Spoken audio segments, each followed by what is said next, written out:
that the question that informed our process was really whether we could create a more meaningful assessment, create meaningful dialogue among instructors about their own practice.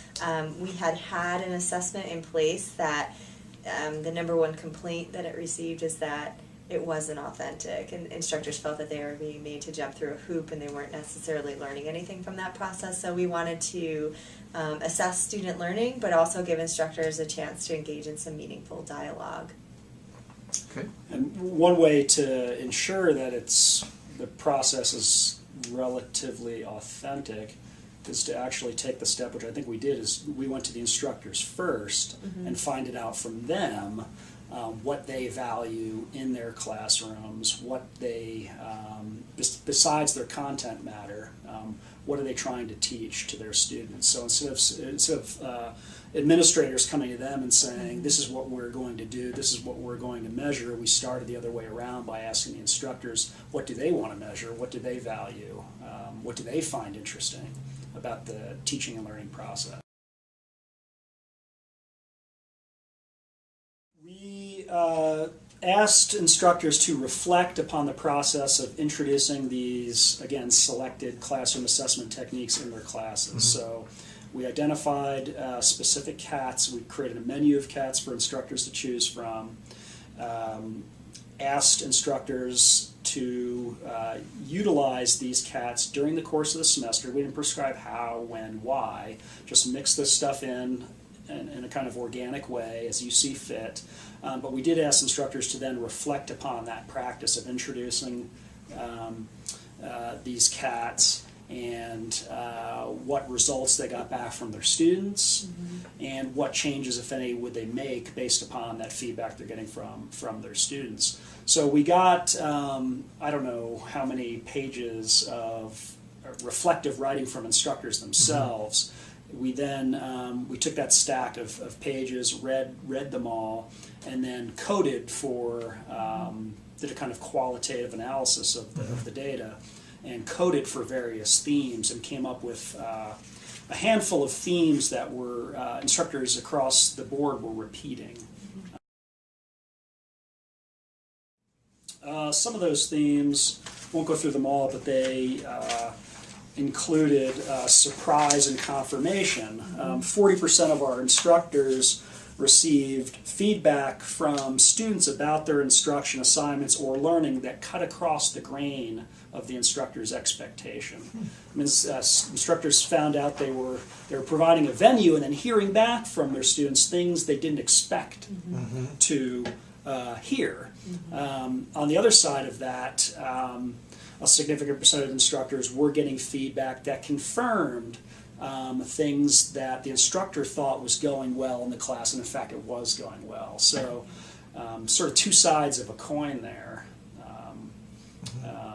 But interesting feedback. Sometimes, the most interesting part of this kind of process is realizing what's not working more than what is. And what you think is working and not working isn't always the same thing the students think is working or not working. So that was just one example of we have 4 or 5 other themes that emerged from that analysis. We introduced the project at in-service meetings and explained to our instructors what we would be doing, and then we just followed up on it every semester at the next meeting. And so after this first round of data came through, we took all that data back to the next in-service meeting and we shared it discipline-wide. So even though we only heard from 121 instructors, we went back to all English instructors and said, here's what the 121 instructors experienced while doing this assessment.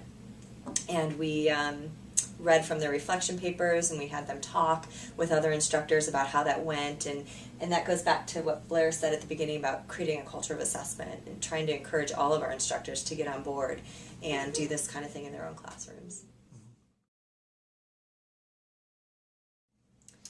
Well, I think what Kerri just described was how we closed the loop. We didn't collect data from people and then go make department-wide decisions about, how college composition is going to look at the Larimer campus. We Thankfully. took the information back to the instructors themselves at subsequent in-service meetings, shared the results,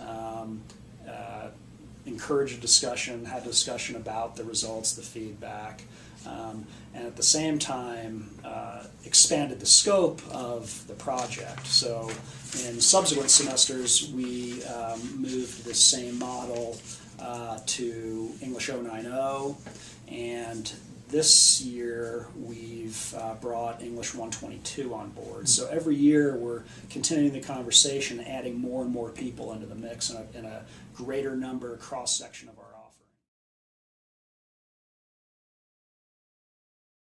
I would have to say that instructors may have just become more mindful about how important it is to check in with students authentically and get real feedback from them that they could then use to inform their practice.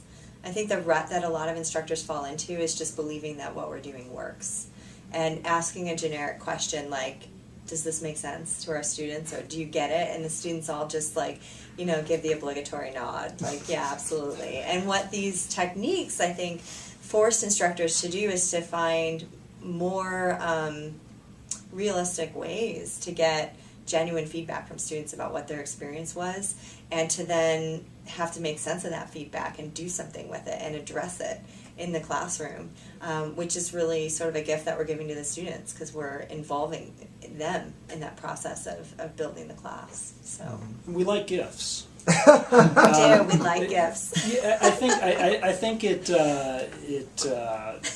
promotes agency. It gives students the opportunity to become more active participants in their own education.